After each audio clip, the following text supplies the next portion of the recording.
All right, good morning, and actually lunch. I guess we're going to be recording this or releasing this at lunch. You guys, I'm really excited to have my friend Lorilee Scott here today to talk about racism. And without getting too much into what I want to say, I just want to introduce you. Lorilee, you are an articulate and gracious and wise and determined, successful. Like this, just make a list. You're awesome. I'm really happy to have you on here, and to give you a chance to share your story and your time, your experience of racism, and give us some thoughts during it, during this video. So, could you just tell us a little bit about yourself? People that Sure, don't know thank you. you. Yeah, sure. First, just thank you so much for having me on. I appreciate the opportunity to be able to add my voice to kind of the millions of voices that are around the world as we have this uprising, this movement going forward. So thank you for that. Totally blessed by this opportunity and by you and everything that Manifest has brought. So thank you so much for that. I am born and raised Canadian. I was born in Calgary, Alberta. I've lived all around the province. I have 3 kids. They are teens and tweens, as it were. And I work a few different hats that I wear. I work as a registered nurse. I also work as a business analyst when the airline industry is a little bit busier. And I do online fitness coaching as well. So I don't know, that's kind of me in a nutshell. I keep things pretty busy, but also try and keep things pretty simple. It's just me and my kids. I'm a single mom, so try and really maximize the time that I spend with them, with balancing everything else. But sounds like you're doing a good job. And I've watched little bits of what you share online with the workout stuff. I'm like, you are way more motivated than I'll ever be. So good on you. It's taken time. It's been a 7-year building up to this moment. So I didn't start where I'm at now, but I'm thankful that I did start for sure. Absolutely. I know that's inspiring to some people, a lot of people too, who watch that. Now, obviously, it's been a crazy few weeks, right? We've got on one hand, we've got this beautiful groundswell of solidarity around the world, really, this movement starting, and people, protesting and demanding change, and lots of people, standing with the Black community on that, which is so awesome, so necessary. On the other hand, we've got all this violence stirring up and bad actors kind of hijacking this thing for their own advantages and stuff. But I know that you mentioned that you try not to watch as much news because it can be depressing, right? But what are some of your thoughts about what's been happening now, like this cultural moment? I think it's really long overdue, really, really long. And to me, how the hundreds of years that there's been oppression going on for the Black community has really come to a head at this moment. I've had a lot of conversations with people who have said, well, what do you think about all this rioting and things? And I think people were really trying to incite something from me or they want me to say something wrong, like I'm defending violence or something, and I absolutely am not. I don't think that violence is ever an answer. But man, my heart is the only word, and I have a few my other Black friends, the only word we have is heavy. Yeah. And I can feel their heart through this. And I know the intent.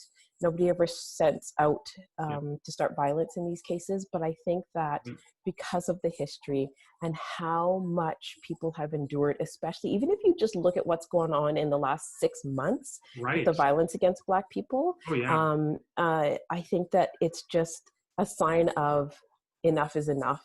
And feeling like their voices aren't being heard, and this is the only way. I don't think that justifies the violence at all. And I think it's been unfortunate that it's gone that direction for sure. But on the other side of it, like I said, it's just enough is enough, and we want change. And I think that that's more what I want to focus on, what I see through the whole thing. Yeah. And I appreciate about you. I think just as a human, we have to ask ourselves, like I said in one of my videos last week, like, what would it take for me and my family, my friends, to get that frustrated, right? That full of despair that I feel like even the only recourse is to lash out. And so that alone should break our hearts, right? That it could get to that despairing kind of point, and to empathize with that, instead of just focusing on the result that's, or the negative result that's produced. And now we're seeing, I mean, there are actually some notable changes, at least stateside so far, happening, because of what's been happening, putting the pressure on and the shining the light on things that need to change, which is, I think, is incredible. Yeah, and that's really the point, right? Like I've seen a lot of memes and articles about how long revolutions went on in the past before change happened. And the one, Rosa Parks, she sat at the front of the bus. That was almost a year before change was affected. So, a lot of people in the Black community are saying, I don't think you realize, but now we're ready for the long haul, because we know that that's what affects change. And that's at the bottom line, is you just want change. Like yeah. So, yeah. And I think, like I said too in my video before, when I feel a defensive-ness about any of that, like, where's this going? That's me trying to protect something I have, right? And so I have to own that. And so whenever I see it, this defensiveness, I'm like, you're doing it right now. Like, this is it, right? Yeah. It's challenging, because it's challenging each of us to look inward at our beliefs and our actions. And that is hard. It is hard to admit that we have made mistakes, that we inadvertently, in most cases, have contributed something to this without knowing, without understanding, that we've been a part of it. And that's really hard. That actually reminds me, I mentioned before that I was going to tell you about a dream I had. So God speaks to me in my dreams fairly regularly. So about a year ago, I was looking through my journals, just the last couple of years. I was reviewing, and I came across this dream, Lorilee, and I was like, no freaking way. So here's my dream. It sounds awful, but just wait. Okay. So here's my dream. I'm driving in this car down the street. And often driving a car in a dream symbolizes you and being in control of your life, like you're taking your life somewhere. So there are these white joggers that are jogging across my path, and I'm frustrated because they keep crossing my path. It's almost like there's a race going on, and they just keep jumping across the road. And so I'm watching these people and frustrated with them. And then as my gaze pulls back to the road, there's a little Black girl in front of me, and I hit her with the car. And I'm just like, oh my goodness. And so I pull the car over. Her friend is there, also a Black girl. They're at the side of the road. She's injured. I'm like, I'm just like, I can't believe this happened. So I'm crying. I come over, and I'm holding this girl in my arms. And I'm just like, I'm so sorry. I'm so sorry. I'm so sorry. And then I asked her, what's your name? And she says, my name is Hazel. And I'm going to ask you if any of this means anything to you after, but my eye color is hazel. And so literally, like, so I was like, I never quite understood, honestly, until this week, what the dream was really about. But it was about, like, God saying, there are lots of things that can distract your focus, but I want you to stop and just see through the eyes of your Black brothers and sisters, right? And just, like, you don't have to be in charge. You don't have to, like, just hold them, like, just hold them in this moment, right? And so I literally, I was reading it yesterday going, no way. Like, this is so, and by the way, people can't see it because of your hat, but her hair was almost, I won't make you do that, but her hair is like how you normally wear your hair. Like, oh, wow. Crazy, right? So I think in the dream, I also realized that, so it was unintentional, but I was part of the problem. So, like, I feel like I was symbolizing me, my own complicity in this, but also just, there are lots of people that are not trying to overtly oppress anyone, that doesn't mean that we're not running people over in our daily lives in ways that we don't even realize, right? Or so, Yeah. yeah. Yeah. Yeah. And that is a message that I think for me, and just the people that are in my circle, I think that that is more appropriate, because it's going to be, being here in Western Canada, I think that that is, we see more of the overt racism in my, the things that we can become complacent about, Right. the prejudices that have been built in, to our systems that we don't really see. And so that's where I think it's important for people to stop and hear and listen and really become more aware of those things. And it's multifaceted. You're not just going to be able to hear it automatically. It's going to be Right. because you started educating yourself, because you started listening to people's experiences, and you're reaching out to the Black people in your circles. And also another thing that is close to my heart with this whole thing, I know we're talking a lot about Black racism because George Floyd was Black, and that stirs on a lot, and especially with the history in the United States, very, very clear oppression to Black people. I think what we as Canadians need to remember is that it's also, and everywhere, I shouldn't say just Canadians, but more for us also, is the Indigenous people that we need to think of as well. I think that that plays huge into our history. So I think we need to broaden our lens and look at that piece as well, and bring in the racism and really be informed about that for all people of minorities and color across the spectrum. That's beautiful. Yeah, thank you. Thanks for that reminder. And we were chatting just earlier before we started about some of your own personal experience with racism and how that can vary across Canada. Can you speak into that a little bit? Sure. Yeah. Like I always preface by saying I am only one person. My experiences are very different. Even mostly growing up in the northwest of Calgary would be very different than what somebody experienced in the northeast of Calgary. And so I just always want to acknowledge that I'm not speaking for every Black Calgarian, and even every Black Calgarian who lives in the northwest. We each have different stories. But for me, it's been, as a young girl, more of the, when you walk into a store being followed, that happened a lot. And just not being trusted, and with like no reason. So Right. it was really very odd to me to walk in. It's like, I'm just shopping. Like, this is, what is the big deal here? Yeah. So that's a lot of my experiences. As a professional, it has been more, I talked a little bit about this on my Facebook page, but a lot of, oh, you're very articulate. It's like, well, why wouldn't you expect me to be? Yeah. And so what's the difference? Or oh, you don't have an accent. Like, well, why would I? I'm Canadian, like, Right. or Yeah. Just a lot of the, I've been into interviews where they read my resume, they see my name, I walk into the room and their face drops because they're like, oh, she's Black.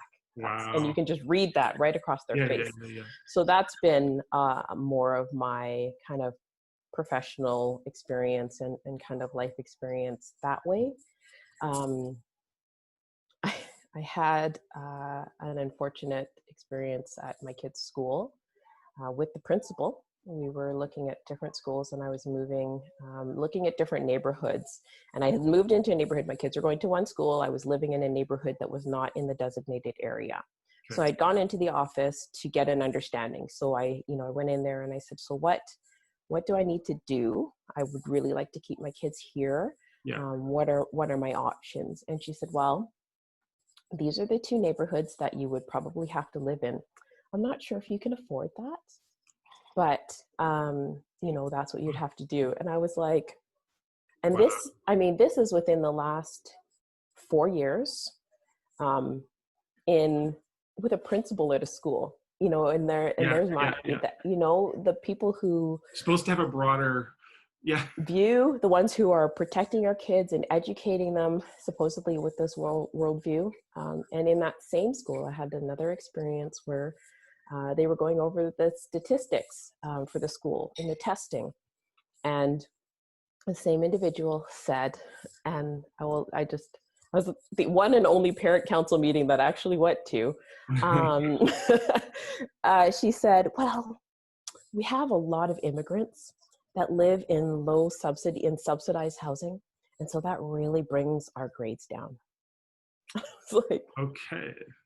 oh my gosh. And I was kind of looking around to Yeah. see if anybody was like, Uh, hi, I'm a yeah. minority. I mean, you don't really know me, Yeah. and I'm not necessarily an immigrant, but my Yeah. mom, I'm a Sure. first generation Canadian, so I was like, my heart stopped at that moment, and and so those are the kind of the heartbreaking moments that I have experienced. I've never personally had the experience where I was afraid of law enforcement.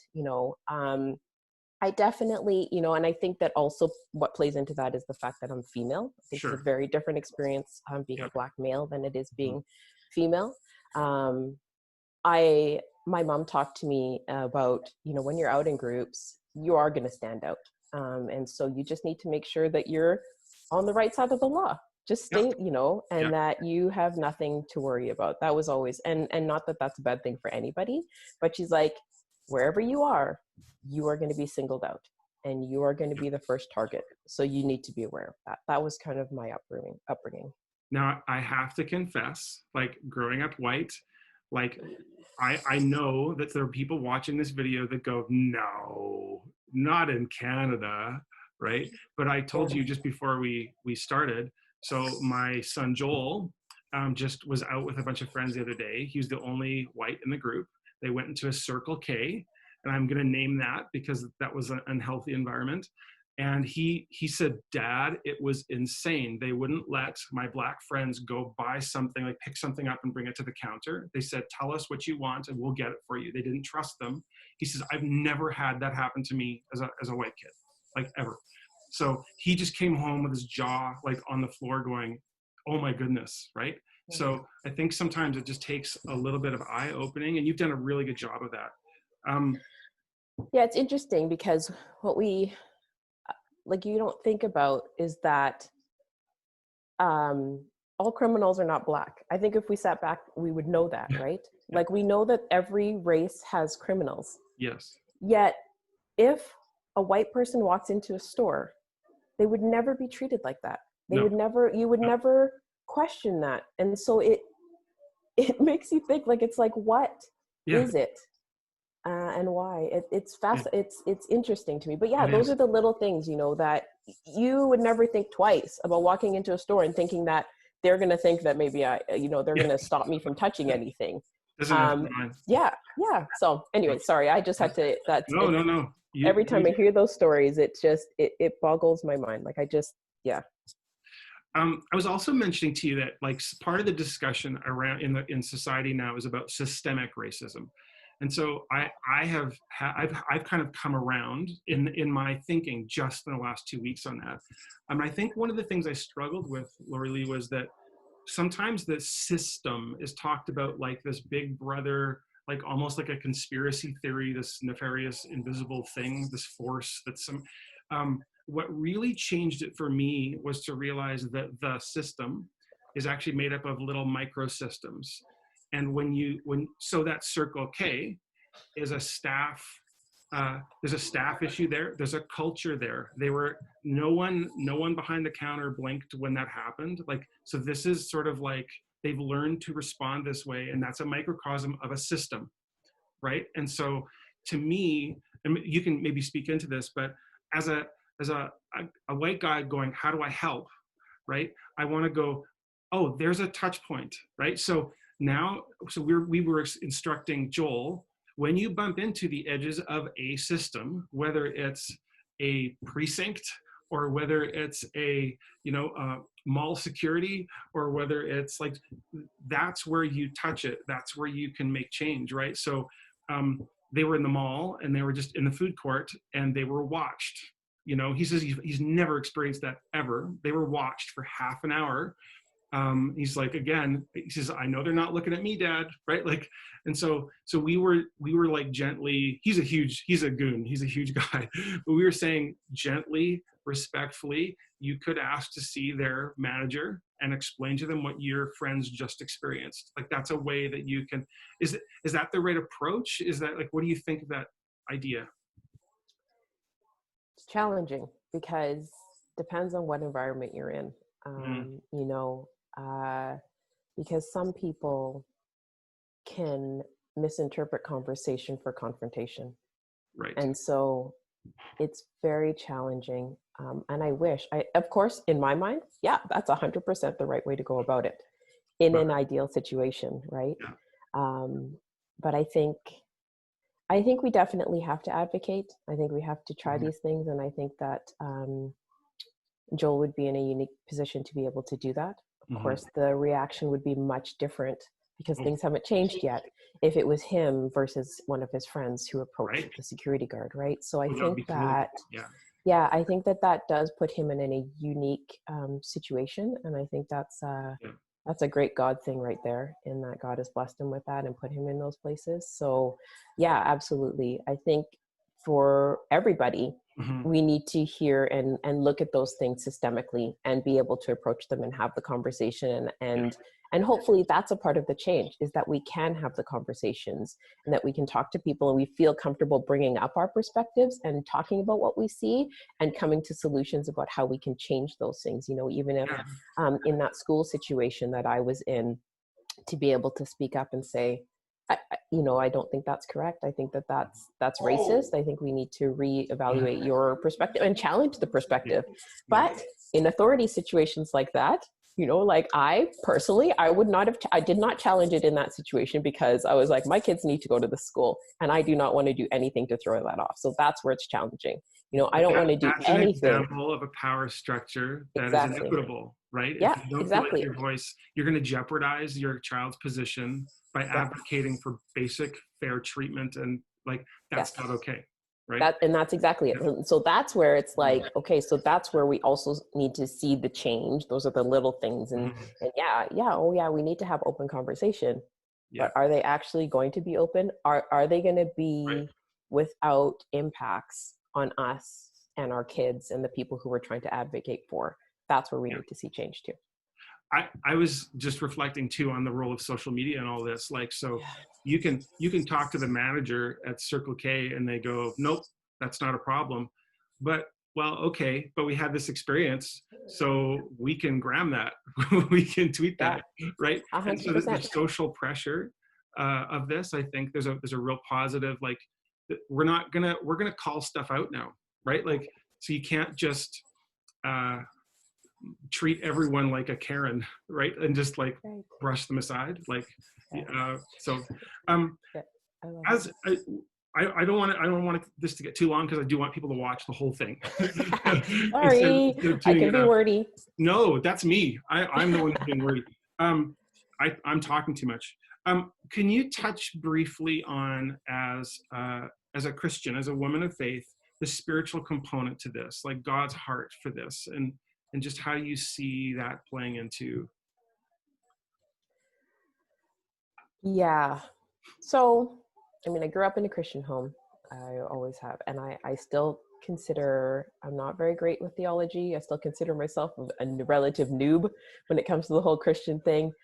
However, in like down to basics, I was talking to a couple of my Christian friends. I was like, God is calling us to pay attention. He wants us to sit up and he wants us to listen. The last 3 months have been more evidence of that than ever. You know, Yes. COVID, I very much felt like it was like, you guys need to stop. You need to slow down. Your focus is, it's too fast. Yeah. You are looking to the instant. And so that was very much my message that I got from COVID. And with this, I feel his heart breaking. I Yeah. feel God's heart Jeez. just crying for us, because this is, I know that this is not how he intended for us to live, you know, and so I think he's really calling us back to the basics, Mhm. back to the beginning, and just like, don't forget why I placed you here, my Yeah. intention for your life, and how to treat other people, you know, and how his example of love for Mhm. us, regardless, I think is what shines through for me 100%, in that, Absolutely. you know, he's got his blind eyes to us all the time, and constant forgiveness and constant um, loving Yeah. for us. You know, that to me is what comes through. So good. You know, my prayer, Lorilee, through all of this is that all of the social pressure, as positive as it is and necessary as it is, wouldn't just push this underground, so that we have a culture now of people who are going to bite their tongue and watch what they say and watch what they do because people are watching, and actually go deeper. I'm praying that God will actually give us repentance on this, like a change of heart, Yes. a change of mind. So it's not that I'm trying not to be racist, it's that my heart is transformed, right? Like Right. to reflect God's heart, which Yes. is clearly seeing the beauty in all cultures and all skin tones and all, right? So that's what I'm really praying for in all of this.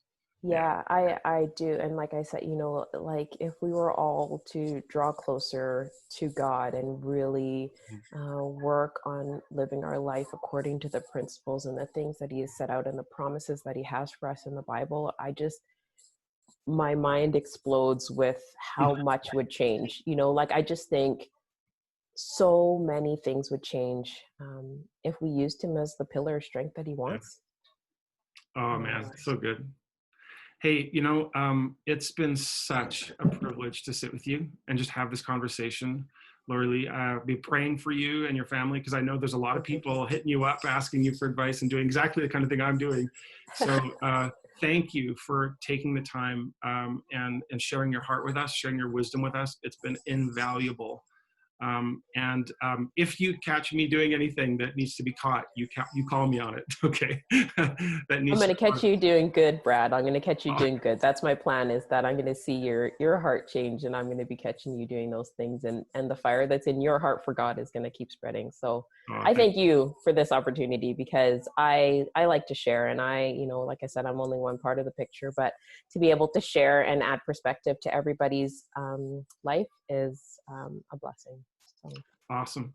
As we've been talking, the sun is gradually coming Yeah, I in, and you were like enshrouded in glory beams there. I was like, oh man. how come I was feeling very bad about the lighting, but no, it's all good. It's all good. Thank you so much, Lorilee. Have an amazing day. thank you, Brad. Take care. God bless. Thank you.